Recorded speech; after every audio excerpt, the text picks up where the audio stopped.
Agora você está ao vivo. Vai ser bem. Já foi? Já. Beleza. Não entrou ninguém ainda. Deixa eu entrar aqui. Será que a gente está ao vivo? Tá ao vivo. Gente, não entrou nenhum. Entrou ali, ó. Fábio. Só Fabiano. entrou mais. Oi, gente, tudo bom? Tudo bem? Como vocês estão? Esperar um pouquinho, né, pra galera entrando. Como vocês estão com o coronavírus? Oi, Gabi, tudo bem? Tudo certo? Oi, todo mundo. A aula de hoje vai ser sobre implantes imediatos, tá? Ali do lado, oi, Vitória. Ali do ladinho, onde tem os comentários, tem duas caixinhas. E na caixinha tem uma pergunta. Perguntem por ali, tá? Porque daí a gente vai ficar falando e às vezes a gente não acha pergunta, tá? Então perguntem na caixinha, certo? Então a live de hoje vai ser sobre implantes imediatos, quando a gente vai utilizar, como que a gente vai fazer uma sequência clínica para instalação desse componente, tudo que a gente vai, como é que a gente faz nossa vivência clínica, certo? Então quem vai começar é o Matheus. Acho que vamos dar uma esperadinha, será uns 2 minutos pra ver se entra mais alguém. Pode e ser? aí a gente começa. Pode O ser. pessoal ainda tá entrando. Uhum. A gente dá um minutinho e a gente começa. Tá. Beleza, vai ser basicamente um caso clínico, né? Então a gente vai discorrer sobre o caso, falar sobre as técnicas que a gente gosta de trabalhar, algumas dicas clínicas que a gente gosta, e aí tá bem aberto mesmo para perguntas, para vocês irem mandando. Só lembra de mandar na caixinha ali do lado, né? Que aí fica mais fácil de a gente salvar, até botar a pergunta para todo mundo. O Andrigo fazendo piadinha Não, já, Andrigo, né? dá pra fazer implante imediato em criança também. Só indicar lá pro consultório. Beleza, acho que podemos começar, né, Fê? Uhum. Então tá. Então, primeira coisa que a gente vai avaliar aqui quando a gente vai fazer o implante imediato é o caso inicial. Então vamos botar ali já uma foto para vocês analisarem o caso junto com a gente. Então bota lá, Fê. Aí, perfeito. Uma hora a gente vai aparecer aqui em cima, outra hora a gente volta pra tela normal, mas a gente vai mostrando as fotos, tá? Isso aí. Então, primeira coisa de tudo, chegou um paciente nessa condição no consultório. Chegou lá com fratura da porção palatina da coroa, com cara extensa, provavelmente ali um amálgama que infiltrou e acabou fazendo essa fratura dentária. E aí a gente vai pensar já num tratamento. Sempre que a gente puder um tratamento mais conservador, a gente vai submeter o paciente a isso, mas quando não for possível, a gente vai precisar de tratamentos mais invasivos, como até a exodontia. Para que a gente avalie de uma maneira melhor, a gente vai ter que solicitar uma tomografia. Então hoje isso aí a gente não tem mais como não fazer, a gente tem que solicitar uma tomo para esses casos, e a partir da tomo aí sim a gente pode determinar um plano de tratamento para o paciente. Depois disso, depois da gente determinar esse plano de tratamento, aí a gente vai sentar com ele, conversar, passar orçamento, passar possibilidades desses tratamentos, tempo, custo, tudo que a gente vai precisar, e aí então a gente vai dar início. Quando a gente for dar início, e aqui a gente vai estar falando de uma extração, implante imediato, provisório imediato. Para que a gente dê início a esse caso que a gente vai fazer, vai começar pela Fernanda. Então sim. vai começar pela parte protética. Então, como é que funciona? O paciente chega no nosso consultório. Hoje a gente comprou agora. Ai, se achando. A gente comprou agora o iTero, tá? Então, a partir do coronavírus, depois que começar o coronavírus, nós começaremos a escanear os pacientes. Mas, inicialmente, a gente sempre faz. O paciente chega na primeira consulta. A gente passa mais ou menos como é que vai funcionar o tratamento, se o caso dele vai dar para fazer implante imediato ou não, e a gente solicita o exame. Com exames em mãos, a gente consegue passar o plano de tratamento para ele e orçamento. Com o orçamento já feito, aí eu chego na sala e vou moldar o paciente. Com que material eu vou moldar? Pode ser alginato, pode ser silicone de condensação, pode ser silicone de adição, tanto faz. Por que tanto faz? Porque a gente não precisa que tenha uma cópia muito fiel. Então eu vou usar um material melhor para próteses fixas, mas para o provisório eu posso fazer com alginato sem problema nenhum. Fiz com alginato a moldagem, e se vocês não se sentirem tão seguros no momento da instalação do implante, eu posso solicitar também um guia cirúrgico. Beleza. Aí feito já o provisório, então agora vamos para a etapa cirúrgica. Primeiro de tudo, lá naquela avaliação dos exames, a gente tem que ver se a gente tem osso disponível. Então, normalmente a gente precisa de osso apicalmente à raiz. Então, a gente precisa de osso lá para cima, que é onde a gente vai estabilizar o nosso implante. Outra pergunta muito comum é quando a gente tem um processo infeccioso. Então, Matheus, dá para fazer em casos que tem infecção? Dá, desde que essa infecção esteja controlada. Então, a gente não pode, a literatura nos dá embasamento para fazer um caso de exodontia, instalação de implante imediato, mesmo em casos que tenham lesões crônicas. Então, se tiver alguma fístula, se a gente não tiver um paciente com uma saúde bem adequada, a gente vai primeiro iniciar toda essa organização do paciente para depois a gente realizar o tratamento. Então, mesmo com lesão, mesmo com processos infecciosos crônicos, a gente pode sim realizar esse tipo de tratamento. Não devemos realizar em casos de infecções agudas. E aí aquele tratamento medicamentoso, antibiótico terapia, prévio ao procedimento cirúrgico. Beleza, já vimos a tomografia, já vimos que tem osso suficiente, vamos partir então para a etapa cirúrgica propriamente dita. Na etapa cirúrgica, o que a gente precisa fazer? Anestesia básica, eu gosto bastante de trabalhar com sedação, com controle de ansiedade, sedativos por via oral, então o uso de ansiolíticos, eu acho que dá conforto para a gente, dá conforto para o paciente, torna a cirurgia mais tranquila. O paciente sempre fica receoso de fazer um procedimento cirúrgico, vai ter sangue, vai ter broca, vai ter barulho, vai demorar um certo tempo, então eu acho sempre legal. E aí, maravilha, vamos fazer ali então um bloqueio anestésico, vestibular palatino e vamos partir para a exodontia.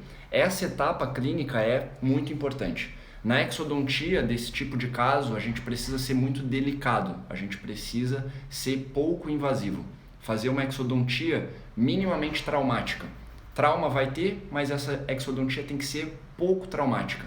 Uma manobra que a gente pode lançar a mão é a odontosecção. Toda vez que a gente faz odontosecção, a gente cria espaço entre as raízes para que a gente faça luxação, fratura e vá removendo um pedacinho de cada vez do dente. Isso faz com que a gente não fique colocando a alavanca na mesial, na distal e não acabe estragando a região das papilas. Também não pegue um fórceps e faça aqueles movimentos amplos para que a gente venha a causar algum tipo de fratura óssea. Então, para a gente tentar preservar ao máximo aquele perfil, porque a gente está pensando, na verdade, num implante imediato para diminuir o número de consultas, para diminuir custo e para garantir satisfação do paciente. Então, o paciente nada mais quer do que perder um dente, ele quer tirar, botar outro imediatamente. Ainda vai precisar depois da etapa definitiva, mas ele chegou no consultório com um dente, sai do consultório com um dente. Então isso em áreas estéticas é muito fundamental. E em regiões posteriores a gente acaba muitas vezes deixando um provisório ao nível de gengiva ou pelo menos um cicatrizador personalizado, mas na região superior muitas vezes a gente precisa lançar a mão desse tipo de técnica. Então, instrumentais sempre muito finos. Isso, que tipo de instrumentais seriam legais a gente ter? Periótomos, então a gente utilizar periótomos fininhos, delicados, para a gente fazer uma sindesmotomia, uma periotomia ao redor dessa raiz. Broca, dentes trirradiculares como molares, dividir as 3 raízes, dentes birradiculares, dividir as 2 raízes, remover uma de cada vez, então fragmentar o dente para que a gente consiga fazer uma remoção mais delicada. E remoção mais delicada exige tempo, paciência. Não adianta querer extrair esse dente em 2 segundos, não precisa disso. Demora 5 minutinhos, demora o tempo que for, mas extraia de uma maneira tranquila, para que vocês consigam chegar nesse resultado aqui, ó. No momento do final da extração, tem que ter um alvéolo bem íntegro. Então a gente vai ter ali papila íntegra, a gente vai ter vestibular íntegra, sem rebatimento de retalho, a gente vai ter um contorno adequado para o perfil depois protético que a Fernanda vai fazer. Então fizemos a extração de uma maneira bem tranquila, dá para ver ali na vestibular o espaço da raiz vestibular, na parte palatina, espaço da raiz palatina, entre as duas o septo ósseo. Aonde que a gente vai agora instalar o nosso implante? A gente vai instalar o nosso implante na raiz mais palatina. Por que nesse caso a gente vai instalar na raiz mais palatina? Porque ele vai estar saindo, o implante vai estar saindo exatamente no centro do futuro pré-molar. Aí é um dente 25, então vai estar saindo exatamente no centro do dente. Se a gente fosse colocar ali na vestibular, ia ficar muito vestibularizado. Então a gente vai colocar bem na palatina. Não dá para usar o septo naquele caso, porque é um septo bem fininho, diferente da região de molares, que às vezes a gente coloca bem no septo para ficar bem no meio, para que depois esse implante sofra cargas axiais, que a prótese vá sofrendo cargas no seu longo eixo. Maravilha, vamos então agora para a fresagem e instalação do implante. Para a gente fazer a fresagem, a gente vai ter o uso de algumas brocas, então isso em implantodontia a gente vai ir escalonando na grande maioria dos sistemas. Aqui tem brocas dos dois sistemas que eu mais uso, são sistema FGM e sistema Neodent. Tem N sistemas no Brasil, todos funcionam de uma maneira muito legal, só que todos eles, muitos preconizam por brocas escalonadas. E é legal a gente ir escalonando porque traz uma maior segurança na hora da fresagem. A gente consegue ir vendo o posicionamento, a gente consegue ir de uma maneira mais delicada. Primeira broca que a gente sempre usa é a broca lança. Passa a broca lança, já coloca ali um paralelômetro, um paralelizador, para saber se esse implante vai estar ficando muito para vestibular, muito distal, muito mesial. Então a gente já vai conferindo o posicionamento desde a primeira broca. E ali é legal para que a gente utilizar o guia cirúrgico. Então a gente pode fazer com o mesmo provisório. Não precisa pedir o provisório e pedir mais um guia cirúrgico. A gente pode, com o guia cirúrgico, fazer o provisório. Em vez de o provisório pedir um guia cirúrgico e ele ser transparente, a gente pode pedir um guia cirúrgico com uma cor. Com a cor A1, A2, 66, 61, dependendo da cor do dente.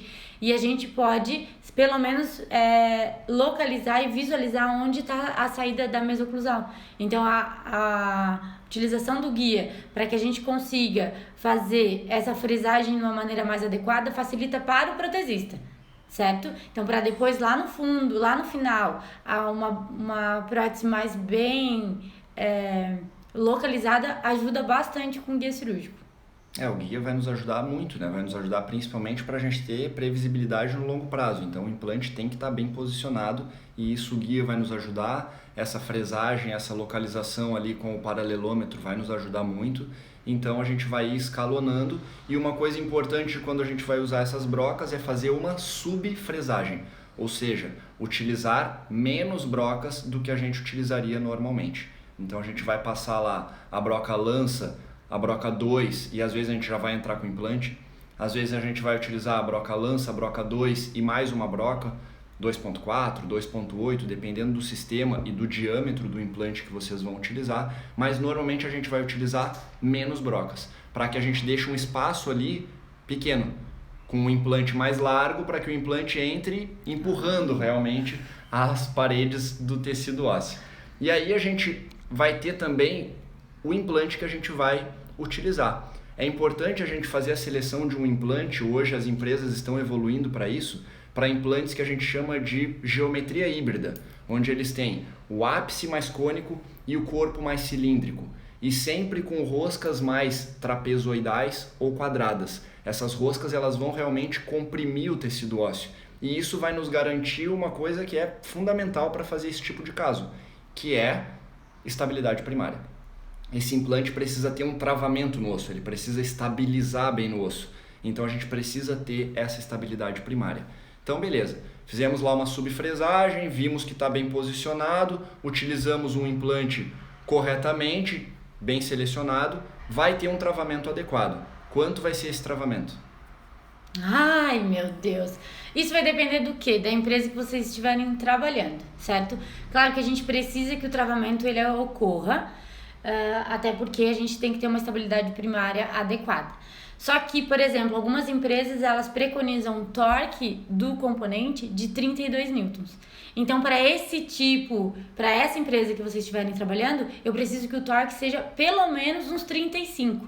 Porque quando a gente for fazer o torque do componente no implante, no momento cirúrgico, a gente vai levar a catraca até 32, vai voltar com a catraca e vir de novo.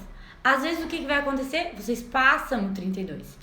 Então, se esse torque for em 32 exato ou 33, é bem provável que esse implante gire junto com o componente. Então, verifiquem qual é o sistema de implante que vocês precisam, tá? Isso aí. Para daí a gente decidir qual que vai ser o torque, mas pelo menos 32 newtons de torque. A literatura fala bastante em 32 newtons, a gente gosta até de às vezes botar um pouquinho mais, então 32, 45, 60 newtons, a gente vai estar bem seguro ali para poder fazer a estabilização desse implante. Por que a gente não utiliza torques muito excessivos? Porque muitas vezes as chaves não suportam esse tipo de torque, podem deformar o implante, podem deformar a chave, e torques muito baixos não vão permitir que a gente instale o componente protético. Então a gente não vai conseguir utilizar porque o implante vai estar meio solto, vai acabar girando na hora da instalação do componente protético e a chance de perda aumenta. Então a gente preconiza aí de 32 a 60 newtons, a gente vai estar bem seguro com uma estabilidade primária. Uma outra coisa que eu não falei antes é na hora da fresagem, a gente tem que cuidar. Toda vez que a gente tem um alvéolo, é diferente de ter um rebordo todo cicatrizado. No rebordo cicatrizado é uma mesa. A gente vai lá, perfura ali em cima de uma maneira muito tranquila. Quando a gente não tem esse rebordo cicatrizado, a gente tem um alvéolo, a broca ela tende a ficar caindo lá para o fundo do alvéolo. Então tem que tomar esse cuidado só para a gente não acabar jogando a broca para alguma localização errada. Então cuidar com regiões anatômicas, cuidar com nervo alveolar inferior, cuidar com seio maxilar, com fossa nasal, sempre é importante avaliar bem isso lá no nosso planejamento. Maravilha, falamos então de estabilidade primária, macrogeometria, posicionamento tridimensional e vamos então instalar o nosso implante. Então, Quem tiver dúvida, pergunta ali na caixinha, tá? De perguntas. Isso. Não tenham medo. Então aqui está a chave de catraca, tá? Essa chave de catraca que a gente vai conferir lá aquele torque, aquela estabilidade primária do implante, mostrando que o implante está posicionado bem no centro da onde vai ser o futuro pré-molar. Então esse posicionamento tridimensional é fundamental. É por isso que a gente tem essa foto só para poder mostrar isso, para poder mostrar que ele não está muito mesializado, não está muito distalizado, não está vestibularizado, não está palatinizado. Então o implante está numa posição bem adequada. Maravilha. Tá lá o implante instalado então, né? Então a gente colocou ele ali onde era a região da raiz palatina, deixamos todo aquele espaço na porção vestibular, porque ali na frente a gente vai colocar um enxerto ali dentro. Tem um outro posicionamento que a gente não conseguia ver antes. A gente falou do posicionamento mesiodistal, vestíbulo palatino, mas ainda tem o posicionamento ápico-coronal, ou seja, o quanto eu vou colocar esse implante para dentro, tá? O quanto a gente vai enterrar esse implante lá para dentro do tecido ósseo. Esse implante ele vai ser colocado, e ali a gente não está vendo o osso, ele vai ser colocado 5 milímetros para dentro da gengiva. Por que 5 milímetros para dentro da gengiva? A gengiva é o que a gente está vendo, então é a nossa referência. O implante é um implante do tipo cone Morse. Esses implantes são preconizados de ficarem 2 milímetros infraósseo, 2 milímetros dentro do osso. Se a gente tem 3 milímetros de espaço biológico, 3 milímetros de gengiva, a gente precisa colocar o implante 2 milímetros para dentro do osso. Então, 3 milímetros de gengiva, 2 milímetros infraósseo, chegam 5 milímetros. Então está desenhadinho ali para vocês. Por que a gente colocou sem aumento de coroa clínica e com aumento de coroa clínica? Porque sem aumento de coroa clínica, a gente botou um caso ali de uma paciente que tinha um premolar bem curtinho. E às vezes isso acontece na região anterior. Pacientes que têm dentes bem curtos e chegam com uma fratura de um dente. Então vai precisar fazer a extração e colocar o implante imediatamente. Só que a gente já pode, nesse primeiro momento, planejar a reabilitação do paciente. Então nada mais correto, nada mais certo para a nossa função de conversar com o paciente, explicar para ele, esses teus dentinhos curtos, eles te incomodam? Tu pensa lá na frente em mexer nisso ou não? E a gente já vai, quem sabe, programar um aumento de coroa clínica. Não nesse momento, mas lá na frente quando for fazer o definitivo. O que isso muda na hora da instalação do implante? Muda que se a gente for fazer um aumento de coroa clínica, a gente vai precisar tirar aquela gengivinha. Então a gente não vai mais ter 3 milímetros de gengiva, 2 milímetros de osso. Então lá na frente, depois de tudo cicatrizado, a gente vai tirar ali 2 milímetros de gengiva, como a Fernanda fez agora. A gente vai ter 1 de gengiva, 2 de osso. Não tem espaço biológico, tem que tirar um pouquinho de osso para ter 3 milímetros de gengiva de novo e o implante ficar 2 milímetros para dentro do osso. Então a gente vai ter que enterrar um pouco mais o implante. É isso que mais ou menos a gente está mostrando aqui na foto. Se a gente precisa mexer com gengiva, a gente já tem que enterrar um pouco mais o implante. Então o implante, antes de ficar 5 milímetros, agora ele vai precisar ficar 8, 7 milímetros, dependendo do quanto a gente precisa de aumento de coroa. Como que a gente vai saber isso? Com um enceramento diagnóstico. Muito bem. Então a gente vai encerar o caso no começo. já para ter uma ideia. A gente precisa tirar 2 milímetros de gengiva, beleza. Na hora da instalação do implante eu coloco ele bem para dentro e depois na hora que a gente for reabilitar eu faço então o aumento de coroa clínica. Então isso é bom porque senão depois a gente fica com um caso limitado. Se eu coloco o implante nessa primeira situação e lá na frente, 4 meses depois, a paciente me diz: doutor, então meu dente é muito curtinho, eu quero dar uma aumentada. Pode ser que eu não consiga fazer isso. Pode ser que o caso tenha ficado limitado porque a gente não vai ter mais componente protético. Pode ficar aparecendo a cinta metálica do componente protético e aí vai ficar feio. Então isso tem que ser planejado muitas vezes antes. Beleza. Falamos então dessa parte de aumento de coroa clínica e não. Vamos então para a parte da Fernanda, finalmente.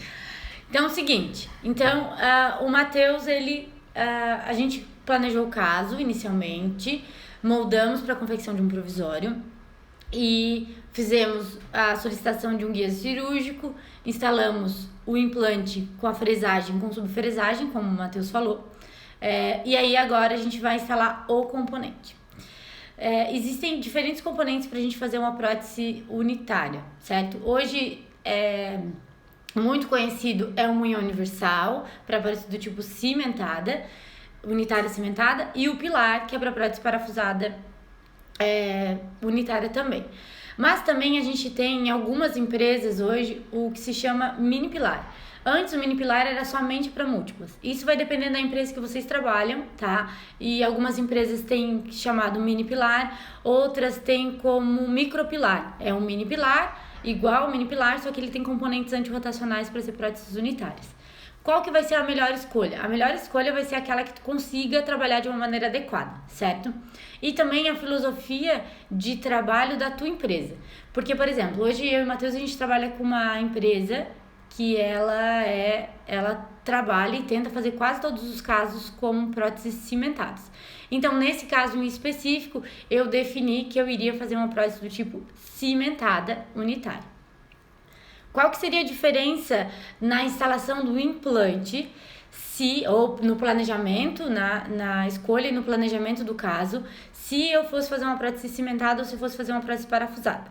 A diferença está na posição do implante. Então, para dentes posteriores não tem diferença nenhuma. O implante ele vai ter que sair dentro da mesa oclusal, independente se for cimentado ou parafusada, o mais centrado possível. Agora, se a gente estiver trabalhando com dentes anteriores e resolver fazer um implante imediato num dente anterior, se for uma prótese cimentada, preferencialmente a gente vai chegar mais próximo da incisal. Então, deixar ele mais próximo possível da incisal para que a gente tenha menos volume palatino. Porém, para uma prótese do tipo parafusada, então utilizando um pilar ou um mini ou um micro pilar, o ideal é que ela saia no cíngulo. Por quê? Por motivos óbvios, a gente precisa que a saída do parafuso seja escondida. Então, eu preciso que seja mais para o cíngulo. Para próteses cimentadas, eu posso decidir tanto pelo cíngulo, mas aí ela vai ficar um pouco mais volumosa, ou se não, mais próximo da incisal, certo? Tanto faz o lugar, desde que a gente saiba que tipo de prótese a gente vai fazer. Então, lá no início, quando a gente planejou o nosso caso, a gente já vai planejar ele sabendo qual tipo de prótese a gente vai comprar. Por quê? Porque a gente precisa comprar os componentes. E essa é uma parte muito importante. Porque a gente está indo para uma cirurgia onde eu não sei realmente qual é a altura do meu transmucoso. Porque diferente de uma prótese que o implante já foi instalado, eu vou ter que instalar o implante. Aí instalou o implante, espera cicatrizar, eu vou reabrir com um cicatrizador. E depois eu vou medir a altura do transmucoso, que é assim que eu ensino para todo mundo. Mas nesse momento eu não tenho como esperar cicatrizar para conseguir escolher o componente depois. Não, vai ter que ser no momento cirúrgico. E qual que é a altura normal que a gente escolhe? O Matheus falou que tem 2 de osso, 3 de gengiva. Normalmente a gente vai deixar entre 2 milímetros, 1,5 milímetro a 2,5 milímetros da margem gengival. Da margem gengival que a gente tem no momento da cirurgia. Como o Matheus foi muito delicado na hora da extração, né? Ele é um fofo, né? Como ele foi muito delicado, isso ajuda muito no meu momento cirúrgico. Por quê? Ou no meu momento da escolha dos componentes. Por quê? Porque assim eu vou conseguir ter uma referência ideal. Eu sei que ali onde está a minha margem, ela está no lugar certo. Porque se o implantodontista, ou até se você for implantodontista e for fazer a prótese também, for muito agressivo, esse tecido ele pode estar um pouquinho mais machucado ou um pouquinho mais edemaciado. Então aí eu preciso realmente ter uma noção. Nada de bruto maxilo, né? Nada de bruto maxilo. Ele é um anjo. Tá, aí eu vou lá... Foco na matéria, Fernanda. Aí eu vou lá e coloco o componente, certo? Como é que eu vou colocar o componente? Eu vou usar algumas empresas, por exemplo, a Sim, a Neodente, a Intraos, elas vêm uma haste plástica para facilitar a instalação. Se vocês estiverem trabalhando com a FGM tem um kit de soltura que vocês vão encaixar e vão colocar ele ali. Ou se não, com um porta-agulha também ajuda bastante. Então, quanto que a gente vai fazer? Vai instalar ele, certo? E dar o torque ou as ativações. Qual que é o torque? Depende da empresa que vocês vão trabalhar. Se eu estou trabalhando em hexágono externo é um torque, se eu estou trabalhando em cone morse é outro. Se é uma empresa A é um torque, se é a empresa B é outro torque. Mas é importante que a gente faça o torque final. Por quê? Porque se lá na frente, daqui 20 dias, esse paciente vir dizendo que a prótese está solta, teremos um problema, porque vocês não vão saber se é soltura por causa do cimento, se é soltura por causa do parafuso ou soltura porque vocês não deram o torque ideal, tá? Então, cuidado na hora de dar o torque. E outra coisa importante, se vocês usam a FGM, na hora que vocês forem instalar o componente, cuidado, porque se tiver algum osso encostando, não vai dar ativação e essa prótese vai soltar, certo? Então, cuidado na hora de usar a ativação da FGM. Então, beleza. Aqui eu tô usando um munhão, eu vou fazer uma prótese do tipo cimentado. Qual que é a diferença do meu provisório? A diferença vai ser que se eu for fazer uma prótese cimentada, o meu provisório, a face oclusal, não vai estar fechada. Tá? Ela vai estar fechada. Se eu estiver usando uma de pilar... eu falo às vezes as coisas ao contrário. Se eu estiver usando o pilar, eu decidi que eu vou fazer uma prótese do tipo pilar, eu vou ter que abrir a mesa oclusal para que esse parafuso, o parafuso passante passe e a minha prótese passe também. Beleza, então eu defini que o meu provisório será do tipo cimentado ou eu defini que vai ser do tipo parafusado. Qual que é a diferença na captura dos dois? A diferença está no seguinte... na prótese parafusada, o cilindro, ele é alto. O cilindro de titânio, ele é bem alto. Então, a gente vai ter que achar a 2 milímetros abaixo do espaço interoclusal, né, da mesa oclusal, e vai cortar ele. No da prótese do tipo cimentada, o cilindro, ele já vem pronto. Então, é só colocar. Então, por isso que eu escolhi cimentada, porque é mais fácil de fazer... né? Mas isso vai depender muito também da filosofia de vocês, tá? Então eu não posso dizer qual que é o melhor e qual que é o pior, porque não tem melhor ou pior. Tem o que vocês se adaptam melhor. Tem as duas opções. E às vezes a gente trabalha em clínicas que preferem prótese cimentada, às vezes a gente trabalha em clínicas que preferem prótese parafusada, então é legal saber trabalhar com as duas técnicas, mesmo que a gente tenha às vezes uma da nossa preferência. É legal conhecer as duas técnicas e saber trabalhar com as duas. Vai ficar gravada a live, tá? 24 horas, certo? E aí, então, o que a gente vai fazer? Então, beleza, eu coloquei o munhão, eu dei o torque, eu vou colocar o cilindro de provisório mesmo, o cilindro em cima, então tá aqui o munhão, o cilindro vai encaixar. Aí eu vou pegar o meu provisório, que eu já tinha solicitado pro laboratório, e vou colocar ele por cima desse conjunto. Por quê? Porque eu preciso ver nesse momento se ele já não tá alto. Às vezes eu vou precisar ocar ele um pouco mais, ocar mais para que ele encaixe de uma maneira mais adequada. Então, coloca todo mundo junto e oca ele até que ele encaixe na maneira com que vocês decidiram. Se vocês estiverem usando o pilar, ele vai encaixar de qualquer jeito porque vocês abriram a mesa oclusal. Como que eu vou fazer a captura dele? Bem simples, existem duas técnicas. Uma com resina flow e outra com resina acrílica. Eu prefiro resina flow porque eu acho que a resina flow é mais fácil de trabalhar. Porque tu colocou resina flow, fotoativou, tá pronto, né? A resina acrílica, tu tem que esperar um tempo. Ah, eu tenho a Duralay. A Duralay é um pouquinho mais rápida. Não, eu tenho uma Dencor, por exemplo. Ah, tu vai ter que esperar pelo menos uns 3, 4 minutos para ela tomar presa. Qual que é o problema? Nós estamos trabalhando em um ambiente cirúrgico, né? Onde está tudo esterilizado. E aí vocês vão vir com um provisório que provavelmente já caiu no chão. Um pincel que não está esterilizado. Então a gente está contaminando o ambiente. Não, comigo isso não acontece. Fiquem bem tranquilos. Tá contaminando o ambiente. Então, quanto mais rápido a gente trabalhar e de uma maneira mais limpa, vai ser melhor. Então, a resina Flow ajuda muito nisso. Então, como é que a gente vai fazer? Vocês vão colocar em cima da cabeça do copo provisório um pouco de resina Flow, um pouco dentro do provisório e vai levar tudo em posição. Colocou em posição, viu que tá certo, pede pro paciente morder, viu que tá tudo certo, fotoativa. Fotoativou, vocês vão puxar isso. Tá? Fotoativa em todas as áreas, todas as regiões, vai puxar. Quando vocês puxam, a primeira foto, ela tem o provisório e o cilindrinho ainda aparecendo. E aí vocês vão ter que encher de resina acrílica ali para que o perfil esteja o mais adequado possível. E o que a gente tem que cuidar na hora do provisório? Principalmente quando a gente estiver trabalhando em zona estética. Eu preciso pensar em zona crítica e zona subcrítica. Então, essa verde que tem ali é o que vai dar espessura para nossa gengiva, tá? Então, ali onde os tecidos gengivais eles vão se acomodar, certo? E ele vai dar espessura ou não. Então, o que acontece? Por exemplo, nesse caso é um caso de pré-molar. Mas se eu estivesse trabalhando num incisivo central ou num incisivo lateral, e esse meu azul ali, o verde, ele vai ser mais gordo. O que vai acontecer? Vai ter menos, eu vou comprimir a minha gengiva e eu vou ter menos espaço de gengiva, uma gengiva vai ficar mais fina, certo? Então a gente tem que deixar ele mais arredondado possível para que tenha mais acomodação tecidual.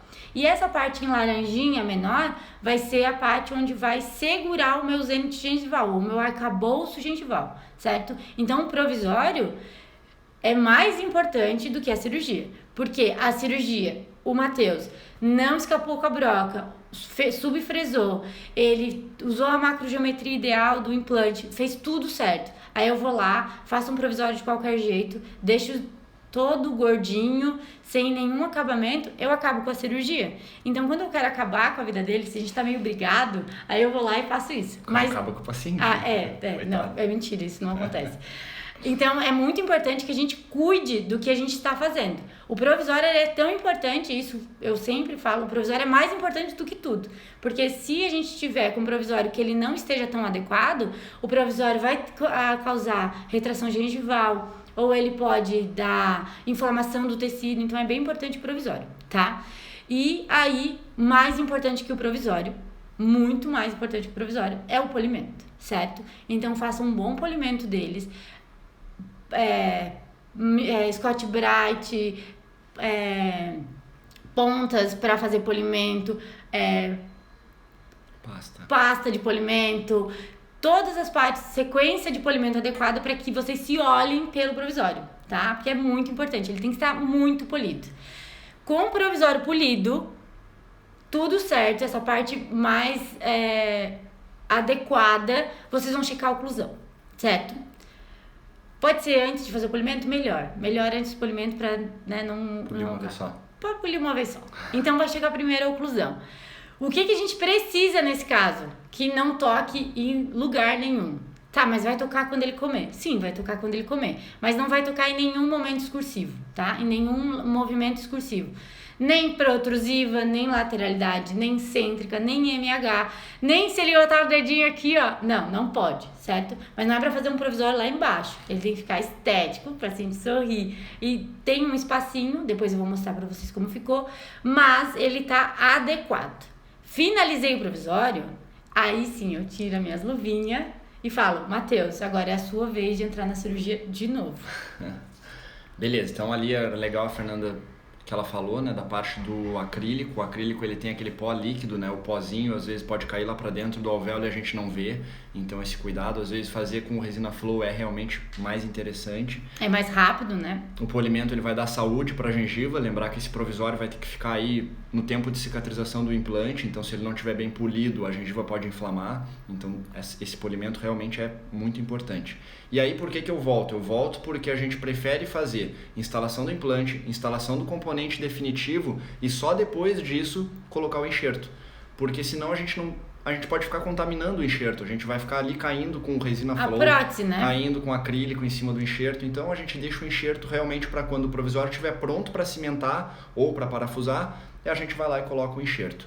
Que tipo de enxerto a gente vai colocar nesses casos? Um biomaterial de lenta reabsorção, sempre. Toda vez que a gente fizer uma extração, instalação de implante imediato, todos os espaços devem ser preenchidos por biomaterial de lenta reabsorção. Quais são eles? A gente tem diversos materiais no mercado.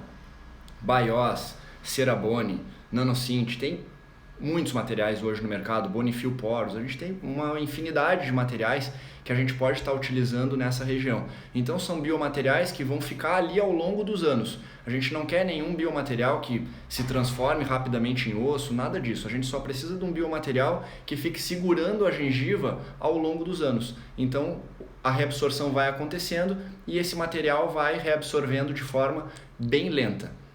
O Fernando já dá uma olhada com cara feia, né? Não pode escutar nada. Então, a gente coloca esse biomaterial ali na região mais vestibular para ele ir mantendo a gengiva ao longo do tempo e aí tá praticamente pronto o procedimento. Agora a Fernanda vai partir para a parte de cimentação. Aí na parte de cimentação, a gente tem a gente precisa... rapaz, o vídeo não veio. Não tem problema, eu vou ensinar vocês de qualquer jeito. A gente precisa cimentar o provisório. Então, fiz uma prótese do tipo parafusada, certo? Qual é a diferença? O perfil é o mesmo. Fernanda, pode ficar, Fernanda. O perfil é o mesmo, tá? Não interessa se é uma prótese do tipo cimentada ou do tipo parafusada. O perfil gengival é o mesmo. O que vai diferenciar? Eu fiz uma prótese sobre um pilar ou um micropilar, porque às vezes não tem espaço. Vocês vão colocar a prótese em posição, dar o torque, e esse torque é mais ou menos em torno de uns 10 newtons. Algumas empresas 15 newtons. Fernanda, eu vou te tirar dessa live. 15 newtons. E aí eu vou fechar com fita. Ela vai ser reprovada. Não, mentira. Eu vou fechar com fita e vou colocar resina composta ou resina provisória.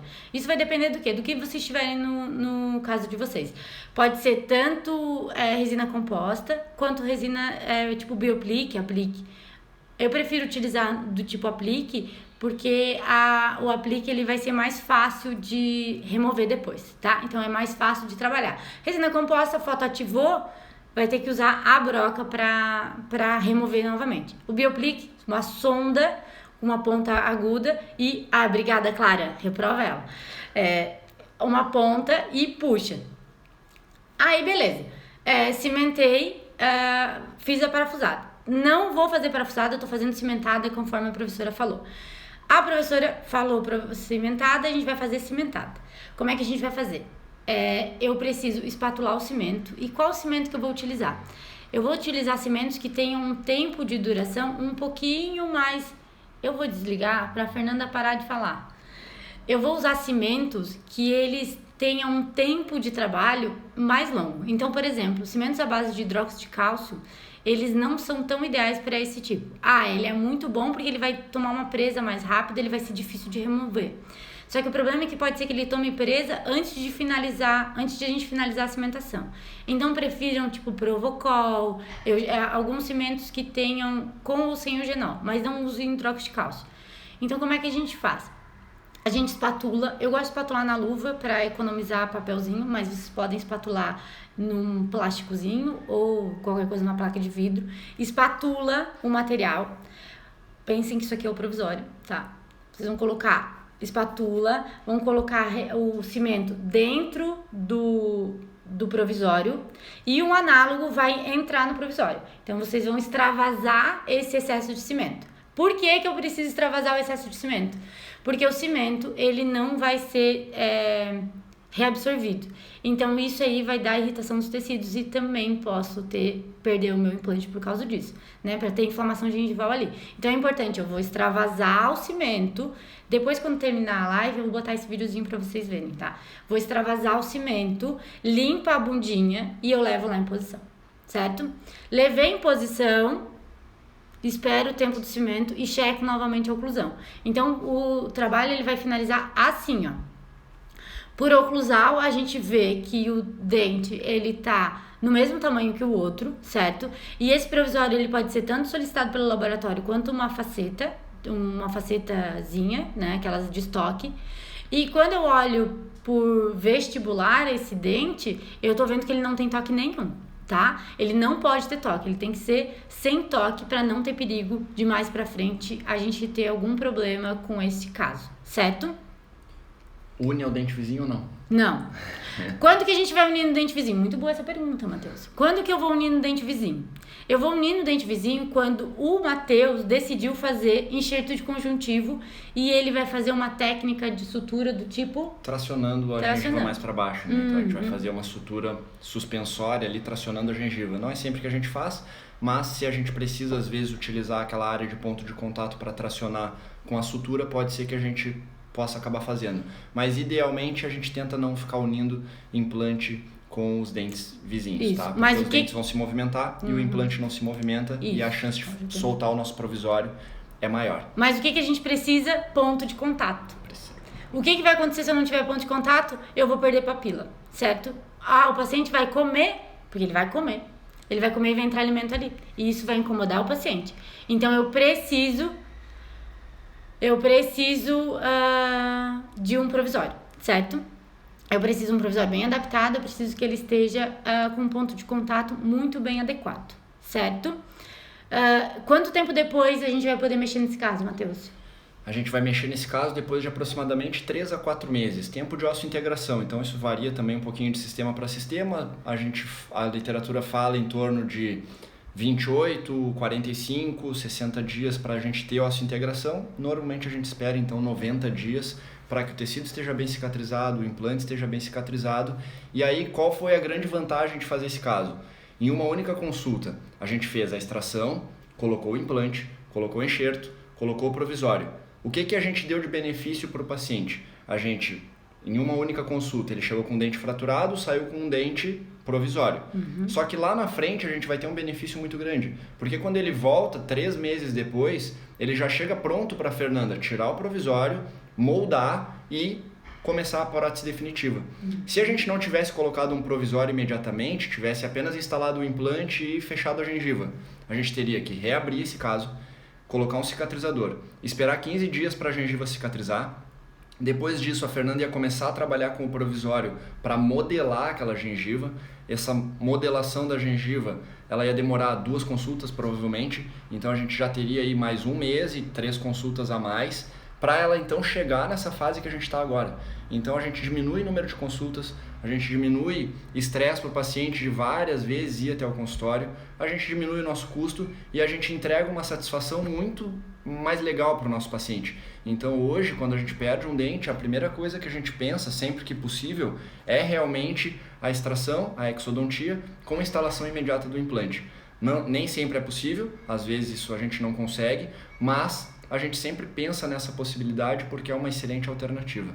Então a gente mais ou menos discutiu aí sobre um caso, a gente fica aí para perguntas, se alguém tiver alguma coisinha para perguntar. E o legal é que assim, ó, por exemplo, eu instalei um implante e no momento cirúrgico às vezes deu 32 newtons exatos de torque e eu estou usando, por exemplo, um sistema que ele precisa que o meu componente tenha 32 newtons de torque. Então o implante ele tem uma estabilidade primária adequada, mas eu não me sinto tão seguro de fazer a instalação do componente. O que eu posso fazer? Eu posso fazer, por exemplo, um cicatrizador personalizado. Então, isso é uma outra coisa. Mas a gente manter esse arcabouço que a extração do dente nos deu é muito importante. Então, se a gente conseguir manter isso, porque senão, às vezes, por exemplo, é que o implantodontista ele vai ter sempre só uma consulta com o paciente, né? No máximo 2 para fazer uma reabertura. Agora, já eu ou nós da prótese, a gente vai precisar, para que eu consiga esse tecido novamente, eu vou precisar então de umas 2 ou 3 consultas para reabrir, instalar o componente, fazer um provisório novo, e aí sim eu ter que fazer mais uma consulta para condicionamento tecidual, tá? Então, se eu não conseguir fazer esse provisório imediato, então eu posso fazer primeiro o cicatrizador. Segundo, eu não consegui... É a melhor alternativa. A melhor, o cicatrizador personalizado. Quando que a gente não vai fazer o cicatrizador personalizado e quando que a gente não vai colocar um provisório imediatamente? Se a gente tiver níveis gengivais alterados. Então eu tenho lá o central que fraturou do paciente, ou o pré-molar ali no caso. Ele está lá em cima com uma recessão gigantesca e os outros estão todos adequados. Aquele ali tem uma recessão e todos os outros não tem. Eu não vou colocar um provisório imediato, porque senão o provisório e o dente final depois vai ficar nessa mesma altura. Para que eu tenha ganho gengival, eu vou precisar manipular esses tecidos, com enxerto ósseo e com enxerto gengival propriamente dito. Então a gente não vai colocar muitas vezes nesse tipo de caso, nem o cicatrizador personalizado e nem a gente vai deixar fechar um provisório imediato, a gente vai deixar fechar a gengiva. Então, nesse tipo de caso, a gente não colocaria. Mas a primeira opção, nesses casos iguais, seria realmente o cicatrizador personalizado. Outras opções. Então, também daria, por exemplo, para pedir uma PPR provisória. Eu não sei, eu não tenho certeza se isso vai dar certo. Vocês podem pedir uma PPR provisória, ou nesse caso ali, onde o paciente tinha amálgama nos 2 lados, a gente pode fazer uma adesiva. Então, com o mesmo provisório que a gente já tinha decidido, a gente vai fechar ele interno, deixar o mais arredondado possível, porque ele vai tocar na gengiva, para já deixar esse arcabouço, e a gente pode fazer uma aleta na mesial e na distal, mantendo esse arcabouço gengival, tá? E aí a gente consegue deixar ele cimentado. Para desinfectar o molde, Aline, o provisório, clorexidina, água oxigenada também seria uma boa opção, certo? E o polimento é fundamental, Aline, deixar bem polido. Tudo que normalmente fica inflamado a gengiva no pós-operatório é porque a gente tem um provisório não polido. Então tem que polir, tem que ficar polindo bastante, deixar ele realmente bem liso, porque a gengiva gosta disso, a gengiva vai cicatrizar de uma maneira muito mais adequada. Eu nunca utilizo o cimento definitivo nas minhas peças definitivas. Eu sempre uso o cimento provisório, tipo hidróxido de cálcio. Daí, nesse caso, eu prefiro, se for cimentada, porque daí, se por acaso der algum problema, quebrar a cerâmica, lascar a cerâmica, é mais fácil de remover. Então, eu não uso cimentação final. Eu sempre uso só cimentação provisória, tá? Provisório com alça na vestibular do dente distal e palatino do dente. Não entendi. Excelente, também dá. Também dá. Daí tu vai fazer um abraço, ela assim, por palatino, né? Uma adesiva, né? Uma adesiva, super, é ótimo também. O que a gente não pode hoje é deixar o paciente sem dente, e principalmente em área estética. Pensem que, mas o paciente fraturou o dente. Mas ele tinha um dente, então é importante a gente não deixar ele sem dente, certo? Mais alguma pergunta? Acho que é isso, galera. Muito obrigada. Isso. Provisório para condicionamento é muito importante, muito importante. Isso ajuda muito a gente, muito, muito, muito. Porque vai facilitar muito a vida do protesista. E também vai facilitar a vida, além do protesista, do ceramista. Quem for fazer a prótese também vai ajudar muito, porque a gente já tem um bom perfil, a gente já consegue fazer uma moldagem uma moldagem copiando esse término que a gente for falar. Então isso é muito bom, viu? Então ela já até falou. É muito bom, pro ceramista vai ajudar muita coisa, porque a gente já tem um perfil adequado, ele vai poder, com um perfil adequado, eu vou poder diminuir, fazer um coping um pouquinho menor, para que nessa região só tenha cerâmica. Isso é excelente, certo? Então, qual que é a sequência, pra gente finalizar, qual que é a sequência de trabalho que a gente faz lá no consultório? Então, o paciente chega no consultório, a gente solicita exames, solicitou exames, passa orçamento para o paciente, isso vai depender do implante que ele for utilizar, que a gente for utilizar, e é muito legal, a gente, nesse primeiro momento, a gente já decidiu que nós iremos fazer uma prótese, um provisório imediato. Já cobra um pouquinho a mais a cirurgia, porque vocês vão cobrar o implante e o provisório também, tá? Paciente desdentado total com atrofia óssea severa. Não! Isso aí desses dá uma enxerto, você live indica inteira, dá um ficar sem... curso isso aí Não, inteiro, né? não indica ficar A sem gente PT. não indica, mas assim, a gente tem uma dificuldade muito grande nesse tipo de caso, né? Toda vez que a gente precisa reabilitar esse paciente, hoje a gente usa muito pouco bloco, tá? Então cada vez o bloco vem caindo em desuso, a gente tem utilizado cada vez mais enxertos particulados, utilizando de técnicas Salsage Technique, né? Então técnicas onde a gente mistura osso particulado autógeno com osso de biomaterial, e isso a gente tem essa melhor maneira de trabalho, a cicatrização é mais interessante e a gente sempre tem essa dificuldade na reabilitação quando a gente tem casos de reconstrução para pacientes desdentados. Então a gente sempre vai ter ali uma dificuldade de o tecido acabar se expondo, de o paciente também não querer ficar sem. Então é difícil realmente, é lógico que num primeiro momento sim, o paciente fica sem a prótese nos primeiros dias, no pós-cirúrgico, pelo menos até a remoção de sutura, mas depois disso ele vai acabar usando ali em cima e a gente pode ter realmente um pouco mais de perda de tecido ósseo, então a gente tem realmente essa dificuldade. E quanto tempo mais ou menos de procedimento daria? Quanto tempo de procedimento daria? De extração até essa finalização da no caso que a gente falou hoje. Aí é muito variável. Eu acho Mas, que assim, não precisa se preocupar com o tempo, tá? Tempo não é uma coisa que me marquem a preocupa. manhã inteira Me pro preocupa paciente. fazer bem feito. Então não se preocupe em fazer em 15 minutos, porque às vezes fazer em 15 minutos não ficou bem feito. Leva 1 hora, leva 1h30, leva 2 horas, mas faz bem feito. Faz todas as etapas bem direitinho, para que tudo isso que a gente falou, todas essas diquinhas clínicas, são muitas coisinhas para que a gente tenha que estar atento. Então façam para que fique bem feito. Porque ficando bem feito, ali na frente, 3 meses depois o paciente está satisfeito, é mais um paciente feliz que vai indicar pacientes para vocês e a gente fica com satisfação profissional também. Então, muito menos preocupado com o tempo e mais na qualidade do trabalho. O Lucas perguntou sobre só coágulo no gap. O que tu acha? Então, só coágulo no gap a gente pode utilizar, a literatura fala em utilizar coágulo apenas no gap quando a gente tem gaps pequenos e quando a gente tem gengiva espessa. Então, para isso poderia usar, tá? Não teria problema algum, a literatura já é embasada nisso para que a gente tenha um gap pequeno, uma gengiva bem espessa, a gente não vai ter grandes perdas ósseas. Essa gengiva espessa vai compensar essa perda óssea. Agora, se a gente for analisar esses casos exclusivamente, para criar uma opção clínica, uma coisa que a gente consiga criar ali um protocolo clínico, fica muito mais simples, na minha opinião, de a gente enxertar todos os casos. Tá? Eu sei que a gente vai às vezes sobretratar um caso, mas não custa nada, tá? O custo de biomaterial é pequeno, o custo biológico é pequeno e a gente vai garantir com isso o longo prazo de não perda óssea e não perda gengival. Então eu prefiro, em todos os meus casos, sempre que tem um gap, eu preencho esse gap com biomaterial de lenta reabsorção, para manter o tecido ao longo do tempo. Mesmo que a gente tenha gengiva espessa, mesmo que a gente saiba que em alguns casos poderia não utilizar, eu prefiro utilizar em todos os meus casos. Isso já tira uma dessas etapas que eu tenho que ficar pensando, será que a gengiva é fina ou não? Eu vou ter que aferir isso já antes da cirurgia. Então assim já fica mais simples. Todos os casos, sempre preenchimento. Certo, então só pra gente finalizar, sequência de planejamento. O paciente chega, solicitamos os exames, passamos os orçamentos e moldamos nesse dia. Molda, solicita ou um guia cirúrgico provisório ou um guia cirúrgico e um provisório. Fomos para o momento cirúrgico.